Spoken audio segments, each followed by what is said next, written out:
Kita ko pala yung tao niya si Cecilio na patakas na mga doy. Eh, siyempre, magdali-dali din tayo. Lumugpot pa nga yung taon siya kasi yung flicker niya, tinulak siya. Pero di talaga siya nakaligtas sa tungin kayo na mga doy. Tapos dumating nga, tapos Lolita, nagsagang-sagang pa talaga. Kaya backyard tayo doy. Kaya sabi ko, sa pagong tayo mga doy, tumabang kayo dito sa akin. Kaso yung Lolita, hinarangan na naman yung taon kami. Tapos nagsagang-sagang na naman siya. Kaya inabangan ko siya rito mga doy na binasuka ko akot yung taon yung flicker niya na sa natagam lagi. Tapos yung Karina dito, pagkabuinas talaga o dawati talaga siya mga doy. Pero yung turtle na to, sure ball amin na yan kasi wala na pwedeng umagaw dyan mga doy. Naluya na yun sila, makaagaw pa kaya. Sabi ko sa kanila, backyard lang muna kami mga doy, tower hug kayo dyan kasi papunta na ako. Naabutan ko nga yung taon sila dito. Kaya yung Lolita, pinahiga ko na mga doy.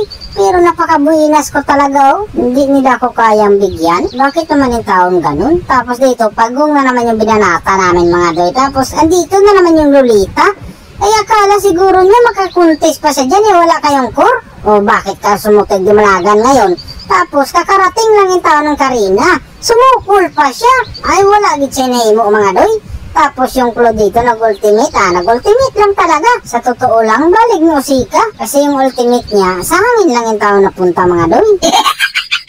Uuwi na sana ako dito kasi naghanap buhay yung tao ng dragon sa baba mga doy. Kaso may umuwi din naman. Agoy doy, kaya andito na yung mahilig mag-ultimate sa hangin. Nagtsambahan, hinuan ako. Dapat kasi umuwi na lang ako dun. Pinabol na yung tao yung Julian sa dragon. Kaya sinabihan ko siya, papunta ka dito sa akin doy. Tutulungan kita kung bahala dyan. Basta makarating ako dyan, may paglalagyan talaga yan siya doy. Ang gagawin ko dyan, itago ko yan dyan sa tanlad. O, tingnan mo. Ay, nakalitaw pa pala yung taon yung pakpak. Sabi ko, wag tayo puro kill. Kailangan din natin mag-post. Kaya ang ginawa ko dun, nag-post ako mga doy. Tapos dito, nagkagubot na naman yung taon sila. Ay, kailangan natin tumabang dyan. Inasinta ko na nga yung taon yung Claude. 2 bisis mga doy. Kaso talgilid manhinuan. Kaya sabi ko sa kanila, backyard na lang muna tayo mga doy. Bumaba na pala ako dito kasi ang kapal yung tao ng mga minions. Murag lupig pa yung bulbul ani ka kapal mga doy. Kaso nandito pala yung tao yung dragon. Di panidaan raman di ako nimo doy. Wala magagasulti na ako. Tapos niliparan pa niya ako. Kala siguro niya mahuhuli niya ako. In your dreams doy. Nagkangahay ka lang sa ganyang diskarte mo doy niya. Karon tanawa. Dito, inatak na namin yung dakong mananap kasi sinabihan ko sila na kailangan na natin kunin to kasi gahi na nagbukog. Buti na lang din talaga, sinuportahan nila ako mga doy. Tapos, hindi ko lubos sa kalain, nandyan rin pala sila nagtatago. Mahilig talaga yung taon to sila magtago sa tanglad mga doy.